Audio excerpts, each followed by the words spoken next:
नमस्कार. मी सर्व शेतकरी बंधूंना प्रथम नमस्कार करतो आणि माझे दोन शब्द मी जे सांगतोय ते सर्व शेतकरी बंधूंना विचाराच्या भूमिकेतून सांगतोय.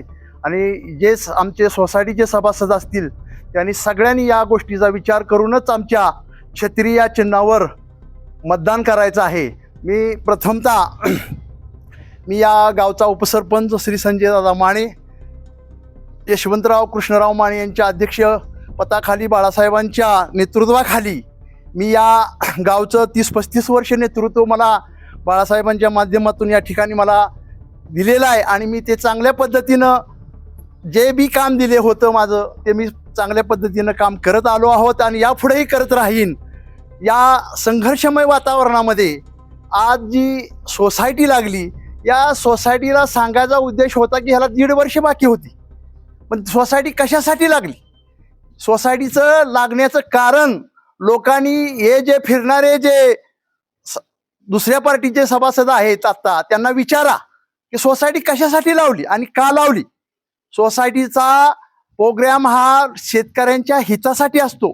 शेतकऱ्यांनी ती सोसायटी चालवायची आहे, ऐऱ्यागऱ्याने कोणी चालवायची नाही. आम्ही या निवडून मागं बिनविरोध दिल्यानंतर ह्या 13 सभासदांना स्वतंत्र अधिकार दिले होते. यामध्ये पुढाऱ्यांचं काय काम होतं आणि पुढाऱ्यांनी यात हस्तक्षेप करून ही सोसायटी बरखास्त करण्याचं नेमकं कारण काय हे शेतकऱ्यांनी या लोकांना विचारायचं आहे की बाबा ही सोसायटी बरखास्त झाली, पण ह्या सोसायटीचं इलेक्शन लागल्यानंतर या सोसायटीचा खर्च जो येणार आहे काय 5-6 लाख रुपये हा शेतकऱ्यांचाच जाणार आहे.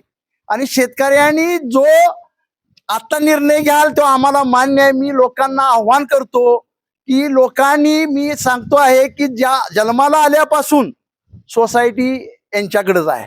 याने विकास कोणता केला, का केला आणि कशाचा केला हे लोकांनी त्यांना विचारायचं आहे.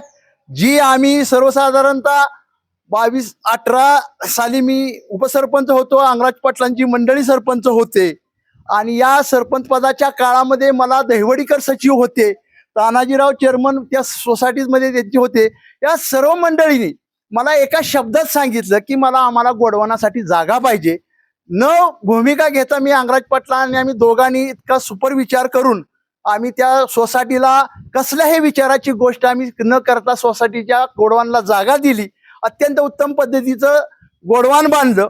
आणि त्यानंतर मात्र सोसायटीला ज्या वेळेला सोसायटीच्या जागेला बांधकाम संस्था सोसायटीच्या ऑफिसला पाहिजे होतं, मग हे ऑफिस चालू करत असताना त्या ठिकाणी सगळं ग्रामपंचायतीने मान्यता दिली असताना मग ह्या सोसायटीच्या तक्रारी कुणी केल्या आणि सोसायटीला जागा मिळू नये म्हणून तक्रारी करणारे कोण आहेत याचा सुद्धा शेतकऱ्यांनी वाहवा करावा.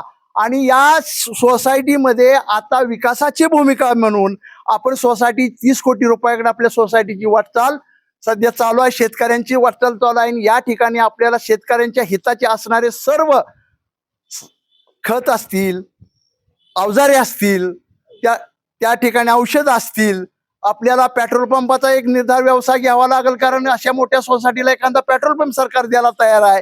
या सगळ्यांचा विचार करायचा आहे आपल्याला. आणि या सगळ्यांचा विचार करून ह्या आमचे जे 13 सभासद आम्ही जे आता उभे केलेले आहेत या सभासदांना विचारात भूमिका. आमच्याकडं तुम्ही शिक्षणाची अफवा नाही, आम्ही विचारवंत आहोत. आम्ही गावासाठी अनेक गोष्टींचा विचार करतो. आपण प्रत्येक गोष्ट करत असताना विचाराने करावी, गावाच्या हितासाठी करावी आणि सर्वसामान्य शेतकऱ्यांना त्याचा लाभ व्हावा. या पद्धतीत कोणतेही राजकारण आणून कोणीही या ठिकाणी अमका झाला तमका झाला या गोष्टी न करता विकासाची भूमिका घेऊन पुढे चालावी. आणि आम्हाला या आता सध्या आम्ही जे 13 सभासद उभे केलेले आहेत, आमची खूण आहे छत्री.